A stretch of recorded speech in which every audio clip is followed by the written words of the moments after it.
quero perguntar aqui uma coisa, para a gente continuar também aqui a nossa conversa. Eu perguntei isso da outra vez que eu fui, porque eu encontro com as pessoas e todo mundo faz essa pergunta e eu vou repetir a mesma. Porque quando eu fui da primeira vez, era um contexto diferente, era um tempo, eu não lembro quanto tempo depois do falecimento da esposa. Já tem 13 anos. 13. Quando eu fui, não sei quanto tempo já estava, né, filha? Eu não lembro, faz muito tempo, né? O Santo Flor tem 4 anos, né, sei lá, e tudo. As pessoas comentam muito assim, quando me vê, mas será que o professor realmente não vai terminar a vida padre? Será que não? Mas ele tem tudo, ele tem um jeito, ele tem uma forma, mas será que ele um dia não vai querer ali ter essa, tipo assim, essa graça, né, de estar ali ainda na mente do Senhor? É algo que não passa com muita força ou não? Como que é? Olha, Guto, bom, primeira coisa que eu até prometi para minha esposa, antes dela morrer, bem nas últimas horas dela, eu disse a ela, olha, eu não vou me casar mais. Eu prometi para ela e graças a Deus já são 13 anos. Sim. Recebo algumas propostas aí. Proposta pesada, viu? Como assim proposta pesada, professor? E tem gente que me oferece aposentadoria, casa na praia, apartamento na praia. Acredito, professor. O pessoal tem coragem de fazer isso, professor. Muitas cartinhas. É sério? Eu não acredito. A minha secretária ficava até brava com as cartas que chegavam. Oferecia casa na praia, professor. Eu dizia, mas o que essa mulherada que é um homem velho de 75 anos de idade? Essa foi boa. Sim, aí prometeu para ela lá. Pois é. Mas já passou para minha cabeça, né? A ideia de ser padre, mas nunca eu tive assim uma vontade, sabe? E aí teve um bispo, muito amigo meu, que disse para mim, não se torne padre. Porque eu coloquei para mim uma coisa, se um dia um bispo pedir para eu ser padre, eu vou pensar no assunto. Ah, entendi. Aí veio um bispo e não aceite ser padre. Olha. Por quê? Porque você, como leigo, você vai atingir mais gente do que como padre. Como padre, você vai ficar meio preso numa paróquia, tal, você não vai poder fazer essas coisas, tudo que você fala. Mas falou assim, com muita convicção, sabe? Olha só. Não seja padre. Aí morreu, realmente. Para mim foi um discernimento, sabe? Sim. Agora, claro que eu estimo muito, né? Se eu pudesse um dia atender confissão, celebrar a missa, seria uma maravilha. Mas padre não é só isso, né? Verdade, professor. Padre não é só isso. É isso aí. E eu tenho 5 filhos, tenho 12 netos, tenho um genro, 4 noras, e esse povo todo precisa de mim também, sabe? Precisa de mim também. Quantos livros o senhor já escreveu, professor? Livro? Mais ou menos 120. Nossa!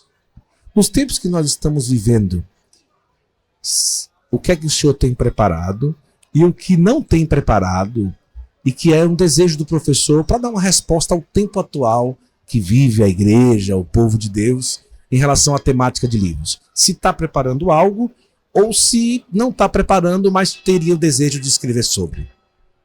Eu sempre estou preparando algo. Certo. Sempre, né? Mas eu ponho a mão na massa quando eu sinto uma demanda e uma necessidade. E sinto também que Deus quer aquilo e sinto que aquilo já está maduro na minha cabeça. Eu escrevo um livro muito rápido. Por quê? Porque eu espero... É como uma criança gestada no seio de uma mulher. Aí depois nasce. Então, eu escrevi recentemente alguns livros, né, que eu senti necessidade. Por exemplo, calúnias e lendas sobre a igreja. Muita pauleira injusta na igreja. Eu escrevi um livro, né, agora eu chamei de A História da Salvação, porque eu estou vendo muita gente entrando na igreja, mas não conhece a história da salvação. A história da salvação é uma linha contínua. Vem de Abraão até nós hoje. Então, eu vou escrevendo assim. Hoje eu estou na minha mente com um livro. Escrever um livro para a terceira idade. Olha só. Por quê? Porque eu estou vivendo a terceira idade. Eu já estou, talvez, na quarta, quinta, eu não sei. Eu não sei mais qual é a terceira. Mas Eu quero escrever um livro para as pessoas que, sabe, aposenta, por exemplo, e acha que a vida acabou. Não, não, meu Deus do céu, aí é que você vai ter tempo para você mergulhar na teologia um pouco. Você vai ter tempo para servir mais a igreja, você vai ter mais tempo para rezar, você vai ter mais tempo para viver para sua família, seus netos, que é coisa tão importante hoje. Então eu estou com esse sentimento, já alinhavei alguma coisa. Então eu vou escrevendo na medida que eu sinto uma necessidade. Acabei de escrever um livro, esse foi o último que eu acabei de escrever. Por que Jesus morreu na cruz? Olha só. Por que eu escrevi esse livro? Porque meus programas lá de pergunta e responderemos, eu recebo muita pergunta, mas por que Jesus teve que morrer na cruz com tanto sacrifício, tanto sangue para salvar a humanidade? O povo não entende a teologia da redenção. Então eu escrevi um livro para explicar o quê? O mistério da redenção. A humanidade tinha que pagar à justiça divina um preço infinito. Por quê? Porque o pecado da humanidade fere a majestade infinita de Deus. Então o catecismo fala, parágrafo 616, ainda que o homem mais justo morresse na cruz, seria insuficiente. Por quê? Porque ele ofereceria à justiça divina uma reparação de valor finito. Mas o pecado fere a majestade infinita. Então tinha que ser alguém que prestasse um culto a Deus de valor infinito. Mas tinha que ser o próprio Deus. Então Deus se faz homem para isso. E por que ele passa pela morte? Porque está lá desde o Antigo Testamento que o pecado será sancionado pela morte. O salário do pecado é a morte. Então Cristo aceitou a morte para poder resgatar a humanidade, pagando a Deus esse resgate. Porque a humanidade tinha um documento de dívida contra nós. São Paulo fala, na carta aos Colossenses, capítulo 2, versículo 14, São Paulo fala, Cristo pregou na cruz o documento de dívida que existia contra nós. Que o demônio cobrava de Deus, porque Deus é misericordioso, mas Deus é justo. O demônio conquistou a humanidade no paraíso sem violência. Foi nascer do Senhor. Então Deus não podia violentar o demônio. Então Deus vai seduzir o demônio com a morte de Cristo. O demônio não sabia, de São Leão Magno e outros doutores, que se ele aniquilasse Jesus, a morte de Jesus pagava o preço do resgate da humanidade. Olha só. Por isso que o demônio odeia a cruz, porque ali ele perdeu a humanidade. Olha que forte. Então esse livro eu escrevi para isso, entendeu? É 100 páginas, né? Para o povo você não pode escrever muito, né? Olha só. Mas é um livro que os santos... Eu aprendi isso com quem? Santa Catarina de Sena, doutor da igreja. São Leão Magno, doutor da igreja. E Santo Agostinho, doutor da igreja. São santos doutores. Que tiveram essa luz. São Bernardo Claraval, doutor da igreja. Olha. Hoje, o senhor está no ar na Canção Nova há quantos anos? Pelo menos 40 anos. Tá. Eu comecei lá na rádio, Sim. foi em 80. Aí fui para a televisão e aí a internet. Então, 40 anos no ar. Internet, TV. E eu não lembro claramente de nenhuma, polêmica ou coisa que pesasse sobre o professor Felipe Aquino nesses 40 anos. Eu não lembro. Agora, hoje nós temos muitas pessoas que produzem conteúdo na internet para ensinar sobre a fé. E é fácil ver pessoas falando que causam uma estranheza. Eu não estou falando nem do fato do catecismo, estou falando do dia a dia.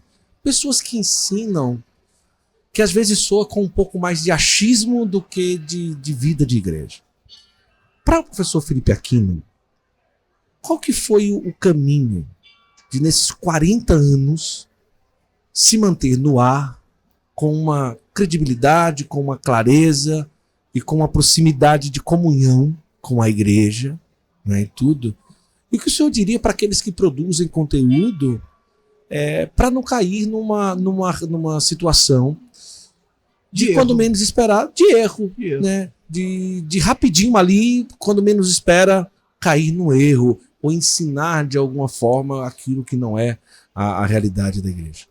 Olha, eu costumo dizer o seguinte, Guto, eu não sou um teólogo e escritor de livro. Eu sou um catequista. O que o catequista faz? Ele ensina o que a igreja manda. Sim. Ponto final. Eu aprendi isso na minha vida de professora universitária acadêmica. Quando eu era diretor do campus da USP, lá em Lorena, eu dizia para os professores, ensinar errado é crime. Olha. Vocês estão recebendo do Estado para ensinar. Ensinar errado é crime e eu tenho que tomar providência. Se o professor não muda, eu mudo o professor. Aí eu trouxe isso para a religião. Ensinar errado é crime. Se ensinar errado lá é crime, aqui o que é? É pecado. E aí, então, eu tenho uma norma comigo, que eu falo muito isso para os meninos na Canção Nova, que eu dou aula lá também, sim, há 30 anos, para os pré-discípulos e discípulos que vão se consagrar. Tá. Toda semana eu dou aula para eles. Digo para eles 4 coisas. Primeiro, você nunca autorize o que a igreja não autoriza. Tem gente que é autorizada. Né? Segundo, também não proíba o que a igreja não proíbe. É proibido tomar uma taça de vinho. Não, você não pode ficar bêbado. Quantos padres e bispos, nosso Dom Henrique não tomava lá um vinhinho com a gente? Né? E era bom demais, né? Antes da escola da fé. Mas tem gente que não pode. Não proíba o que a igreja não proíbe. Sim. Terceiro, não ensine o que a igreja não ensina. Pelo amor de Deus. E quarto, não queira saber o que a igreja não sabe. Porque tem gente que sabe mais do que a igreja. A igreja não sabe, eu sei, Jesus vai voltar no ano 2000. Não teve um padre que escreveu um livro que Jesus ia voltar no ano 2000? Padre Léo Perche. Olha só. E eu conversei com esse padre, lá na Canção Nova, com o padre João. Gente, meu Deus do céu, está escrito claríssimo, ninguém sabe quando isso. Então, essas 4 coisas me guiam.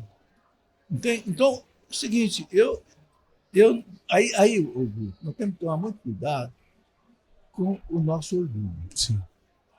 O nosso orgulho, a nossa soberba é perigosíssima. É o pior pecado que existe. O que é o herege? O herege é aquele que acha que sabe mais do que a igreja. Orgulho espiritual. Vaidade espiritual. Ele não se rende à igreja. Não se submete à igreja. E aí, um abismo chama outro abismo. Ele vai de erro em erro, levando muita gente com ele.